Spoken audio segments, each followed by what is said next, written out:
you so much. It has been a little while since I've been able to read with you. At any rate, I am so glad that you and I can be here right now to read together, and more importantly, to share this relaxing moment before we go off to sleep.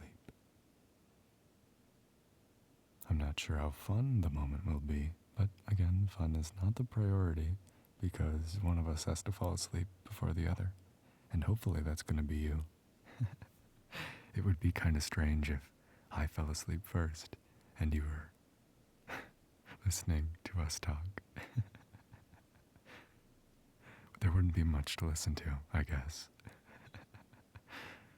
Anyway, tonight I've picked out a very interesting looking story for us. It is one of William Shakespeare's plays, more specifically a retelling of one by Tina Packer in her book Tales from Shakespeare. This play is called The Tempest.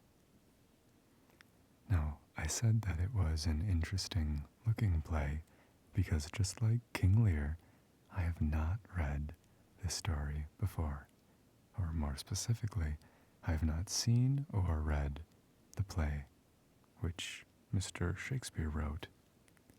So I will be going into this blind. If you are, then please have fun on the journey with me. If you know about The Tempest already, then don't give me any spoilers, okay? I only know a couple weird facts about The Tempest, but nothing worth sharing right now. Maybe in my letter to you, or Afterthoughts. Whatever the vibe goes with, eh? Whenever I pick out a story for us to share together, I always try to think of a cool reason as to why that story might be fitting for the night. The Tempest was an interesting one because the only thing I'm basing it off of is the idea of a tempest, which to me would be a storm, a very violent type of storm. Now, I haven't been in any tempests lately, but I have experienced a lot of rain this week. And to tell you something personal about myself, I love the rain. It is one of my most favorite things, and I think it is always so relaxing, inspiring, and even romantic to be around. It just makes me feel so alive when I'm around the rain. Like I mentioned, this week there has been a lot of rain where I live, and it has been so exciting. Every time the downpours have happened, the most substantial ones, I've been at work, and I found any excuse that I could to go outside and basically play in the rain. I felt like a little kid doing it. Over the week, I have helped countless people get to their cars to shield them from the rain using one of my umbrellas. And then I have also started an almost umbrella rental service where I'll give them an umbrella and they just come back around in their car and throw it at me. It's literally any excuse I can get to go and be around the rain because I just love it so much. It's really simple. There's not much to it besides just enjoying it. Maybe later on, after we finish reading the story, I'll have more rain stories to share. And you're probably hoping to be asleep by then. Well, without further ado, why don't we read the little blurb that starts off The Tempest. After being overthrown by his rivals, Prospero, the Duke of Milan, and a master magician, ends up on a deserted island. Now a tempest has brought those same enemies to his shores, Prospero faces a difficult dilemma. Should he use his wizardry just to regain his title, or should he seek sweet revenge? Quite an interesting premise right there. And some wizardry? What the heck kind of play is this going to be? Well, let's get reading, shall we?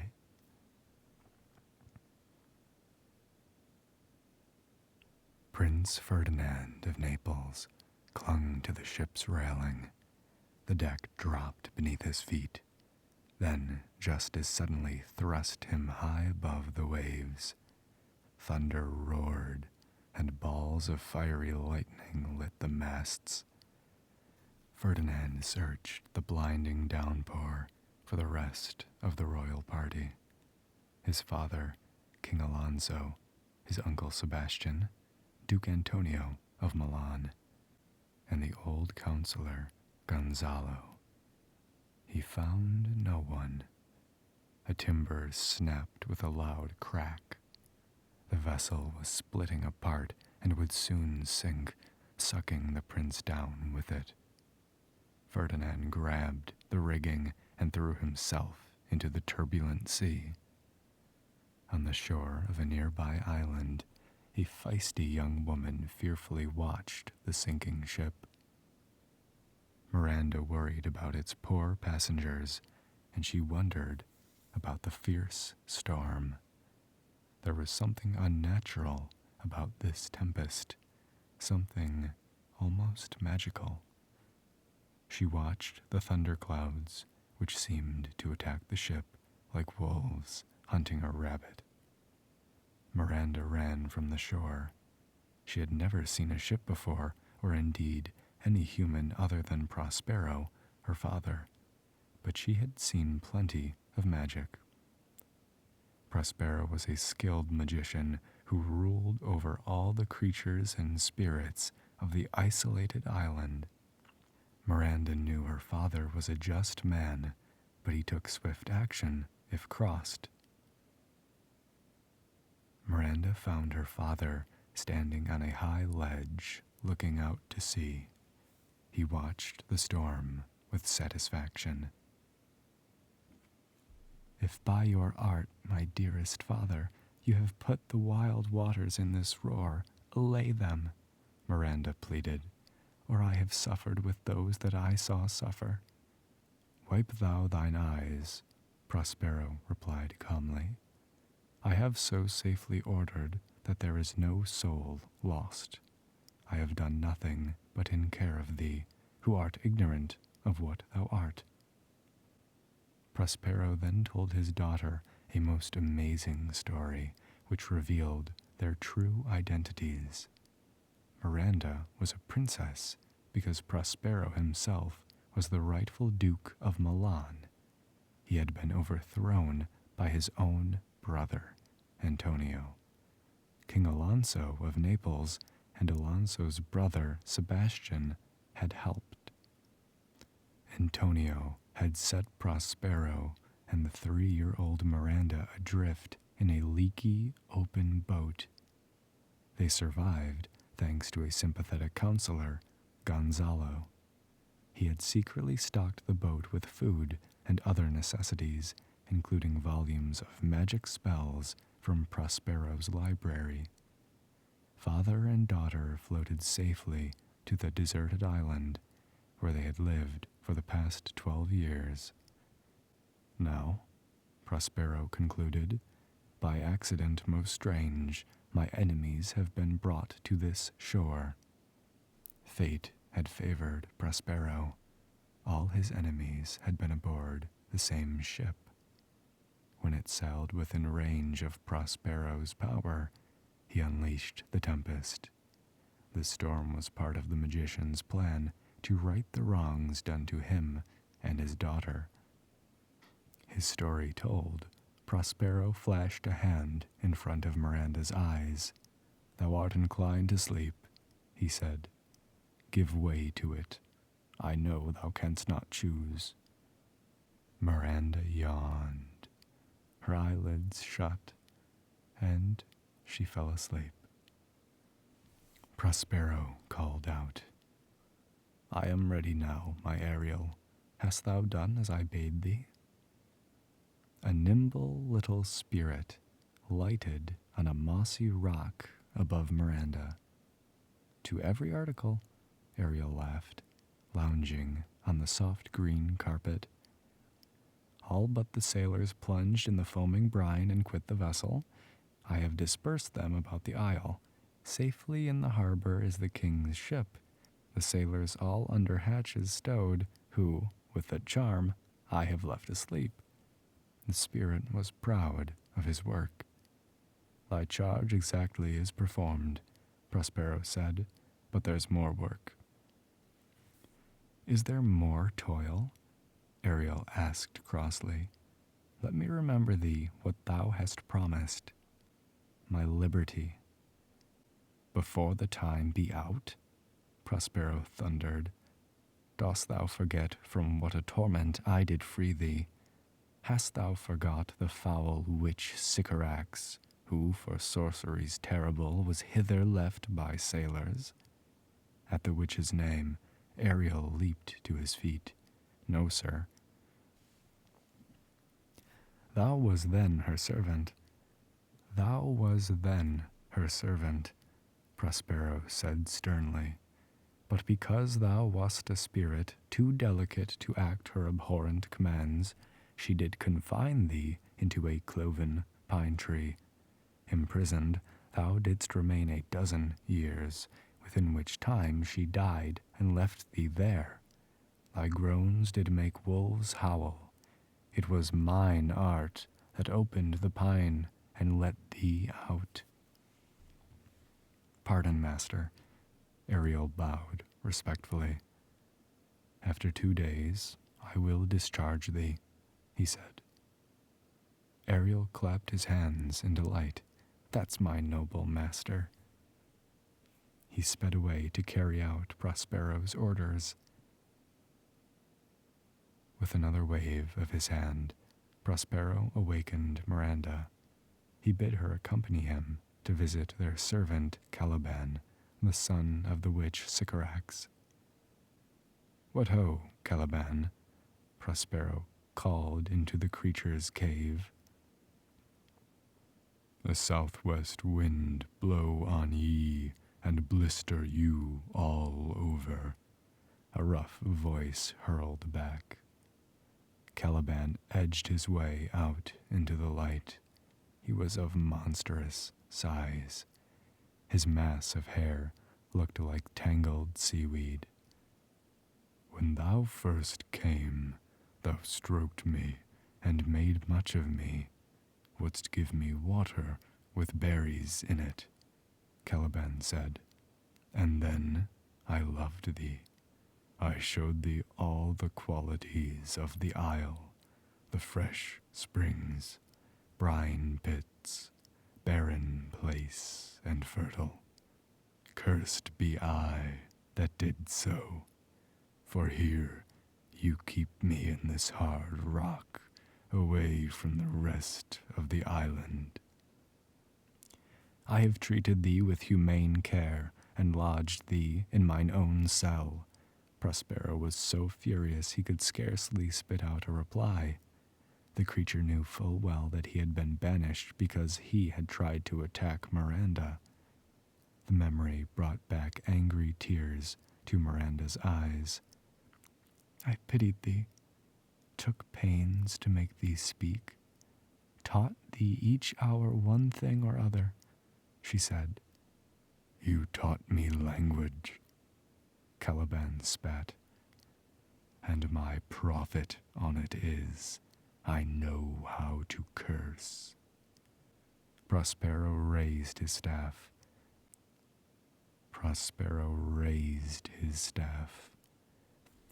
Fetch us some firewood, and be quick.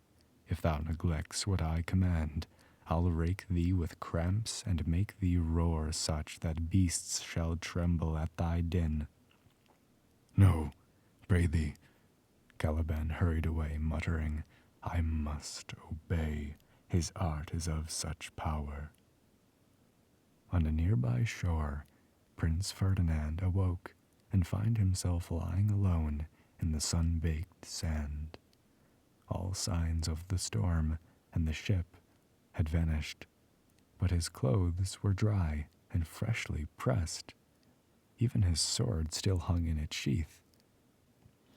As Ferdinand wondered at this, Ariel, who remained invisible, began to sing. Full fathom 5 thy father lies, of his bones are coral made. Those are the pearls that were his eyes. Nothing of him that doth fade, but doth suffer a sea change into something rich and strange. Sea nymphs hourly ring his knell. Hark! Now I hear them, ding-dong bell. Let's do it one more time. Full fathom 5 thy father lies, of his bones are coral made. Those are the pearls that were his eyes. Nothing of him that doth fade, but doth suffer a sea change into something rich and strange. Sea nymphs hourly ring his knell. Hark! Now I hear them, ding-dong bell.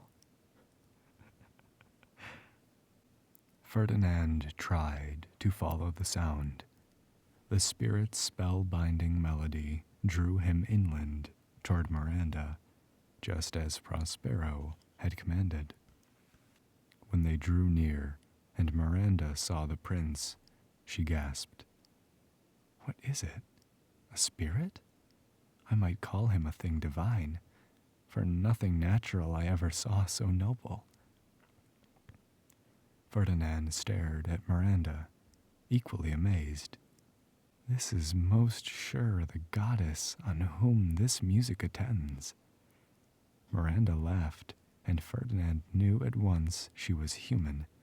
He was delighted to find that Miranda spoke his language and even knew of his country.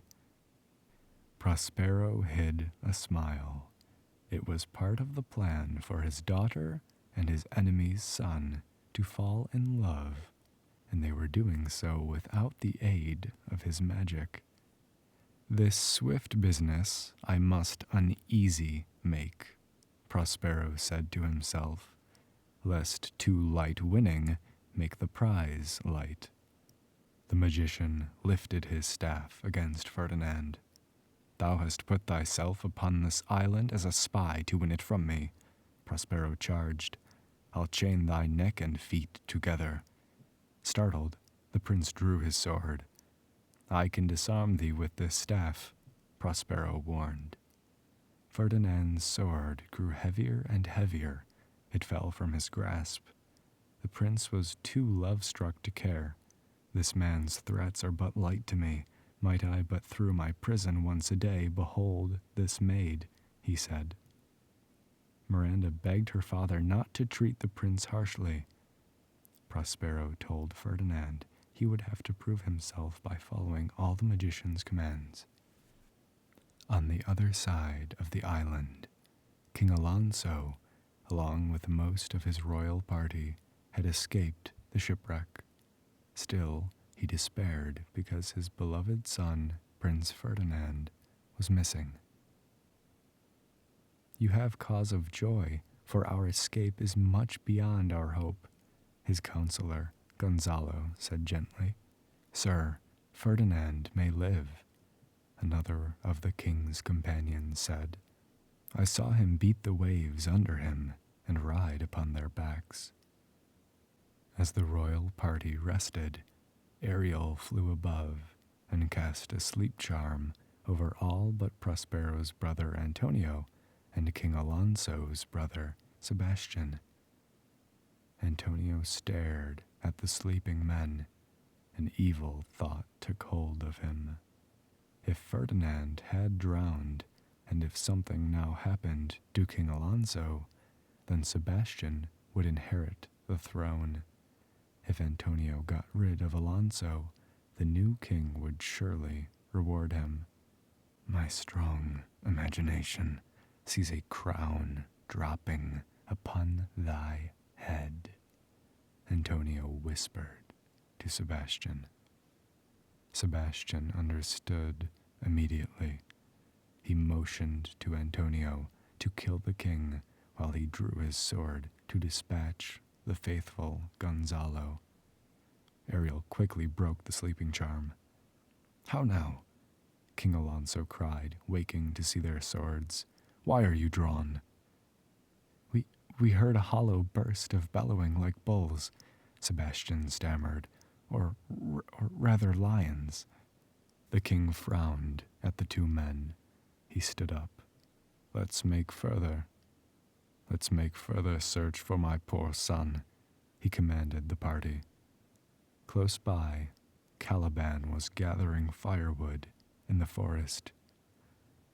"All the infections that the sun sucks up from the bogs, fens, flats on Prospero fall and make him a disease," he grumbled.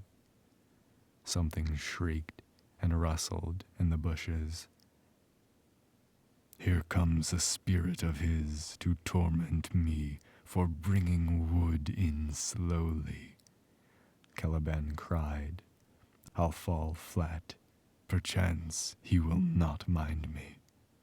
He threw a cloth over himself and lay down, shaking with fear. Another shriek followed. Then, suddenly, Trinculo, King Alonso's clownish servant, burst forth. He was looking for shelter from the storm.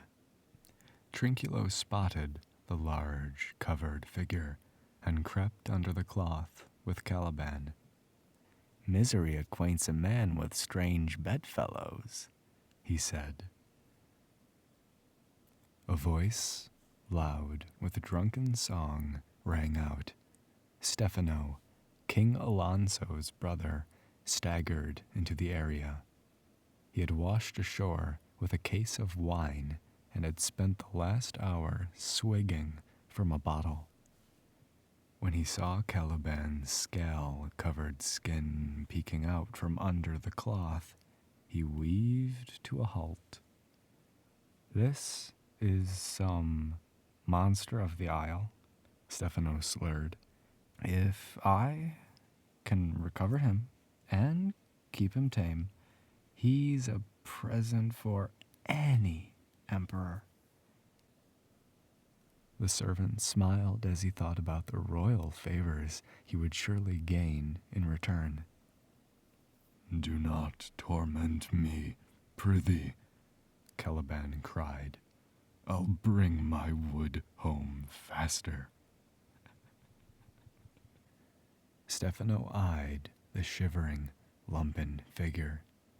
"Oof, he's in a fit now," he concluded. "He shall taste of my bottle."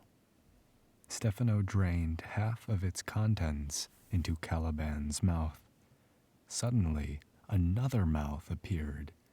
Stefano filled that one too. "Stefano," the second mouth cried. Now the butler knew he had had too much to drink. The creature divided into two. "It's me, Trinculo. I'm alive."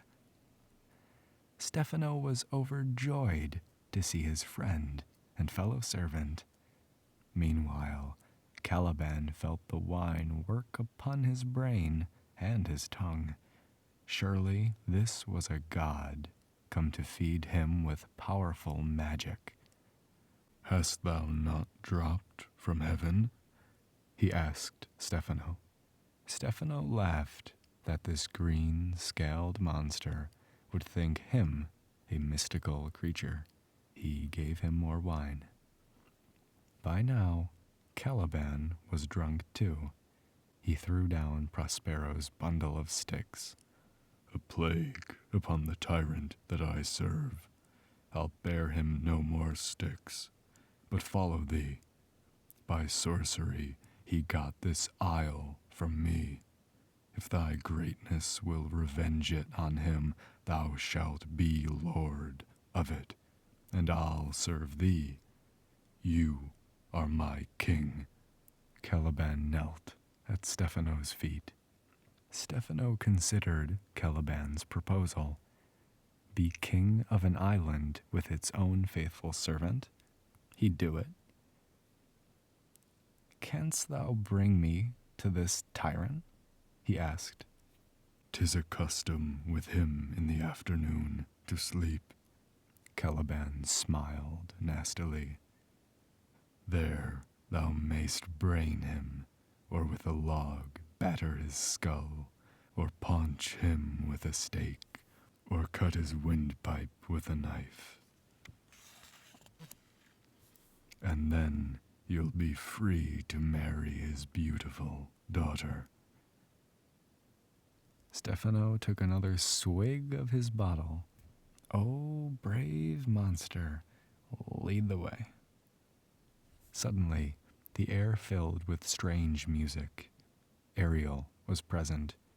He used the music's charms to lure the three drunkards deeper into the forest, right toward a patch of thorns.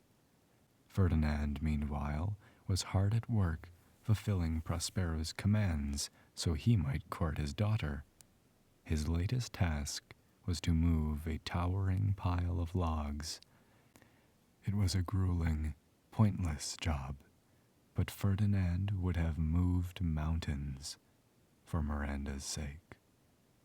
When she was certain that her father was engrossed in his books, Miranda ran off to meet the prince. She wanted to help him with his task. He wanted only to talk of his feelings. I, beyond all limit of what else is in the world, do love, prize, honor you, Ferdinand swore. I am your wife if you will marry me, Miranda said. Ferdinand smiled. My husband, then? The young woman asked. Here's my hand, the prince said. And mine, with my heart in it, Miranda replied. The royal party, meanwhile, had entered a forest clearing, just as Prospero had anticipated. He was ready with more torments. With a flash of light, a banquet table appeared. It was piled high with luscious fruits and exotic foods. The hungry men circled the table warily. Finally, the king announced, I will stand too and feed. At once, the banquet disappeared. Ariel hovered in its place, disguised as an avenging bird with a great beak and sharp talons. The spirit raised his wings and glared at Alonso, Sebastian, and Antonio. You are three men of sin. You did supplant good Prospero and expose him and his innocent child unto the sea. Now the sea had exacted revenge, Ariel continued. It had swallowed Alonso's son in payment for Prospero's drowned daughter. There would be further heartbreak and suffering, the spirit warned, unless the royal party atoned for their foul deeds. With that, Ariel vanished. Antonio and Sebastian drew their swords and vowed to fight Ariel if he returned. But King Alonso sunk to his knees, repentant. At that same moment, Alonso's son stood before the man his father had wronged. Prospero smiled. All thy vexations were but my trials of thy love, and thou hast wonderfully stood the test. He joined Ferdinand's hand with Miranda's and gave them permission to marry. The magician conjured up some spirits to dance, sing, and entertain them all. Suddenly, in the midst of the celebration, Prospero remembered what he had asked Ariel to do with Caliban, Stefano, and Trinculo. Our revels are ended, he said. He swiftly stopped the show and sent the young couple away, then summoned Ariel. Where didst thou leave these varlets? Prospero asked him. They followed my music through toothed briars and thorns, which entered their frail shins. Ariel laughed. I led them on into the filthy pool beyond your cell. Prospero's command, Ariel produced an array of rich, shining robes and garments. He hung them on a tree outside Prospero's cell. Then the magician and the spirit hid themselves and watched. Soon, Caliban, all scratched and mucky, entered the area. Stefano and Trinculo, equally muddy, followed. "This is the mouth of his cell," Caliban whispered loudly. "No noise, and enter. Do that good mischief which may make this island thine own forever, and I, thy Caliban, forever thy foot-licker." But Stefano and Trinculo had spotted the gaudy garments Ariel had hung. "By this hand I'll have that gown," Trinculo cried. "It's mine. I'm the king," Stefano replied. "Let it alone, and do the murder first," Caliban answered. "If Prospero awake, from toe to crown he'll fill our skins with pinches." Stefano thrust an armload of fur-trimmed finery at Caliban. "Monster, help to bear this away, or I'll turn you out of my kingdom." Suddenly, the air filled with snarls and howls. A pack of hound-shaped spirits descended on the would-be assassins and chased them toward the filthy cesspool. "Hark, they roar!" "At this hour, all mine enemies lie at my mercy," Prospero said. "How fares the king and his followers?" Ariel's smile disappeared. "All prisoners, sir, in the lime grove," he replied. "Your charm so strongly works them that if you now beheld them, your affections would become tender." Ariel paused. "Mine would, sir, were I human." Prospero was deeply moved by Ariel's speech. Spirits were not naturally given to pity. "Hast thou, which art but air, a feeling of their afflictions? And shall not I, one of their kind, be kindlier moved than thou art? The rarer action is in virtue than in vengeance. Go, release them, Ariel." "I'll fetch them, sir." Ariel vanished. Prospero stood alone, with his staff and a book of charms. He thought about all the powerful magic they had wrought. He would not need that kind of power to rule Milan. "I'll break my staff, bury it in the earth, and drown my book," he vowed. Then the magician went into his cell to put on his old official garments. When Prospero emerged, the royal party stood before him, still blinking and confused. "Behold, Sir King, the wronged Duke of Milan," Prospero declared. Gonzalo embraced his lord. King Alonso seized the opportunity to make amends. "Thy dukedom I do restore," he told Prospero, "and do entreat thou pardon me my wrongs." Alonso humbly knelt. Prospero bowed in acceptance. Then he turned to Antonio and Sebastian. "Were I so minded, I here could pluck the king's frown upon you and justify you traitors. At this time, I will tell no tales." Prospero turned back to Alonso. "I pray you look in my cell. My dukedom, since you have given me again, I will repay you with as good a thing." Prospero lifted the curtain that hung before his cell. Inside, Miranda and Ferdinand sat playing chess. Miranda stood in wonder at the group before her. Her empty island now seemed filled with human faces. "Oh, brave new world that has such people in it," she cried. "'Tis new to thee," Prospero sighed. Ferdinand embraced his father, then presented Miranda as his future queen. "Oh, look, sir, here is more of us." Gonzalo waved to a group of sailors whom Ariel had released from sleep. "Our ship is as tight as when we first put to sea," the first mate reported. They could sail first thing in the morning. 3 filthy figures then stumbled forward, their garments torn to shreds. "Is this not Stefano, my drunken butler, and Trinculo, my fool?" the king laughed. "But who is this strange beast?"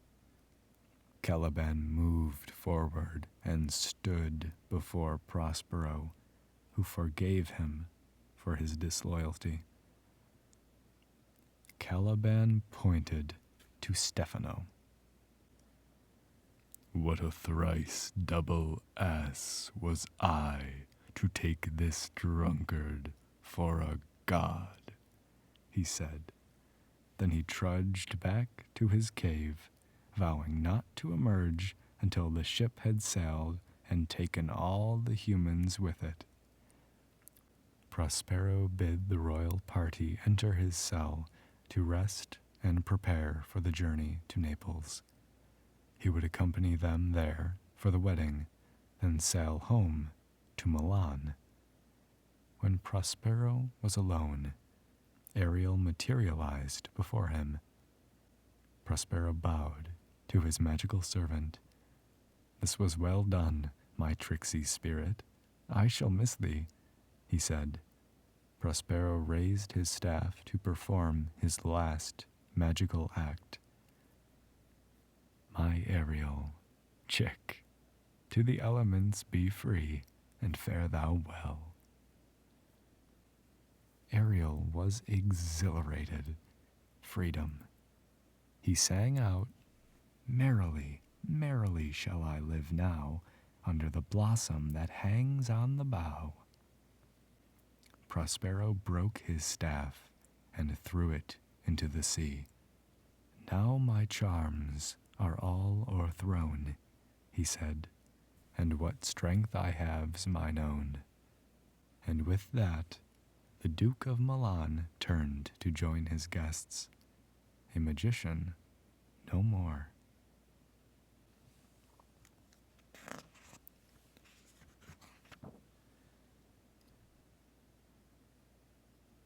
The Tempest by Tina Packer in Tales from Shakespeare. Well, welcome back to the land of the conscious, if you are. Our story is now done, and we just have but ourselves. What a wild story.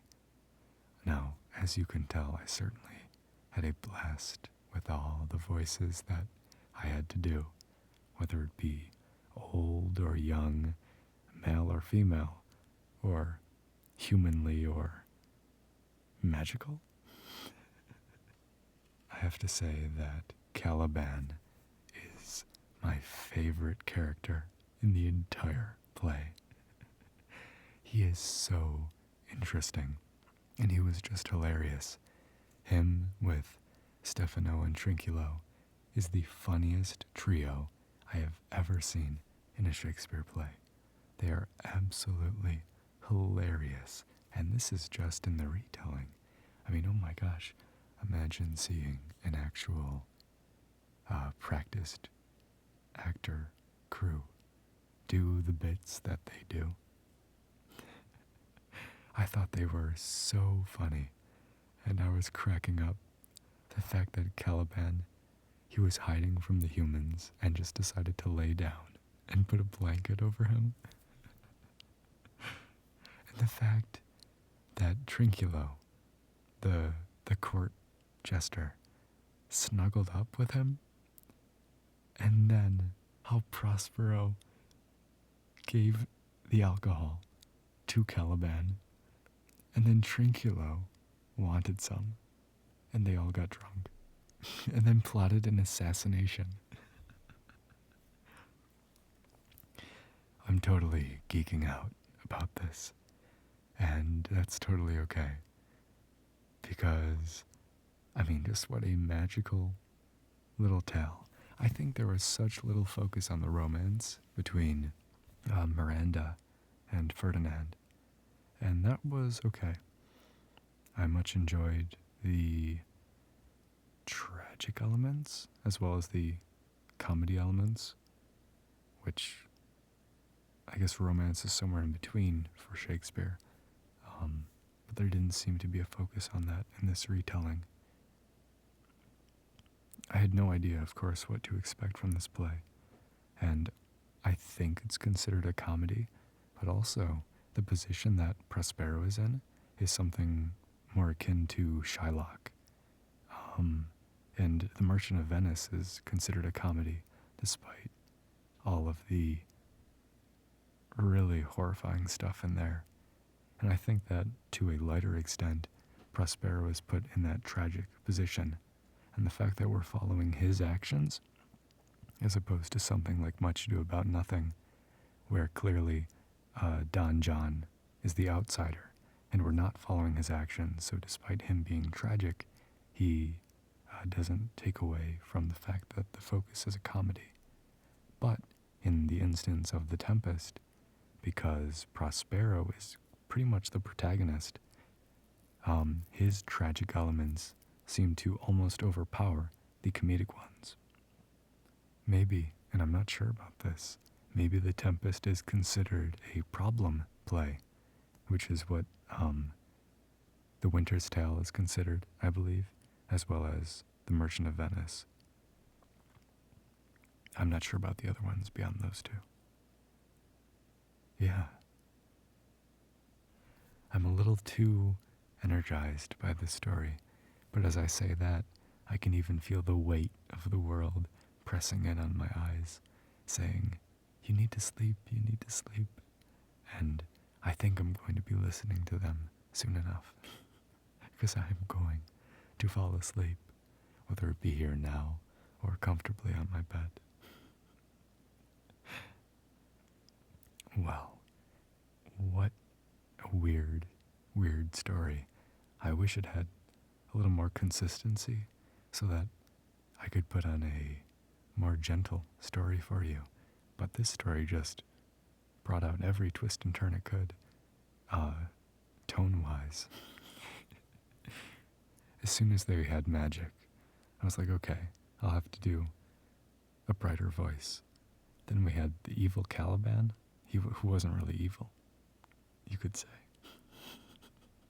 He just was like, get these colonizers off my island. So stupid. Just the whole spectrum of this play. And to think that this is one of Shakespeare's last plays, if not his last play, and that is so interesting because of how it ends. How Prospero decides to integrate with society. Typically, the tragedies focus on the outsider, right? Shakespeare loves focusing on the outsider, whether it's Hamlet or King Lear or Othello or Shylock. They are all on the outside. I guess you could even say Romeo and Juliet are on the outside too, because they're on the outside of their families. And in this one, he focuses on the outsider, of course, Prospero. And in the end, Prospero reunites from the green world into the real world, I guess you could say. So he's integrated back into society, which he was once a part of. That doesn't happen in Hamlet or King Lear. I mean, we've been to those stories already, and we've seen what's happened to them. They don't exactly have a happy ending. They don't get that chance to return to the world of prosperity.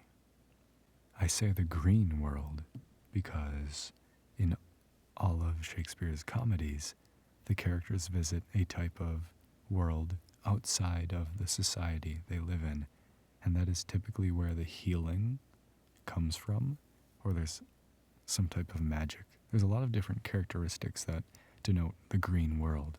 Like in Much Ado About Nothing, you could say that the entire household that they are in is the green world, because Benedict and his troop are returning from war, which would be the society that they were in, and now they're being sent into the green world, which is their place of rest and relaxation. In A Midsummer Night's Dream, the green world would be the land of Queen Titania and Pip. And in this story, the green world is the island which Prospero landed on and engaged with magic in. I guess you could even say that it was Caliban's island. Yeah, anyway. Having Prospero reunited with society is a very interesting reversal, you could say, on how Shakespeare typically approaches the tragic figure in the comedies or in the tragedies. And I bring that up as it being one of Shakespeare's final plays, if not the final one, because, I don't know, it just feels so meta about Shakespeare himself. Like he brought his magic to London, and now the magician is gone. So interesting. And he then went and retired and lived out the end of his life pretty luxuriously, or happily, and then reportedly left no land to his servants when he died. What a guy, eh? Anyway, I have rambled so much already, and our conversation has long been exhausted, and in a different way I hope that you are exhausted too, and perhaps better suited to go off and face the dreamlands. Hopefully you won't see Ariel there in his bird-like form, or even his regular fairy form. God only knows what that looks like. And hopefully, even more importantly, you don't encounter Caliban and his scales and green color and his very deep voice, which I shall not try to re-imitate here, lest you should leave now, before saying goodbye, of course, which I don't want to have happen. Well, it has been a pleasure being with you tonight. Fun as always, and I will say thank you for putting up with me in this strange, strange adventure we found ourselves on tonight. But please, rest well, and let your dreams guide you along whatever path you need to take. And may you find solace throughout all of them, positive feeling or negative feeling, knowing that they exist only in you, and that they are you, and that they deserve to be loved by you. Food for thought, eh? Or food for a headache, and then you'll need to take some aspirin to fall asleep. Which you shouldn't need because we had such a great talk tonight. Good night, my friend. Thank you for being here with me.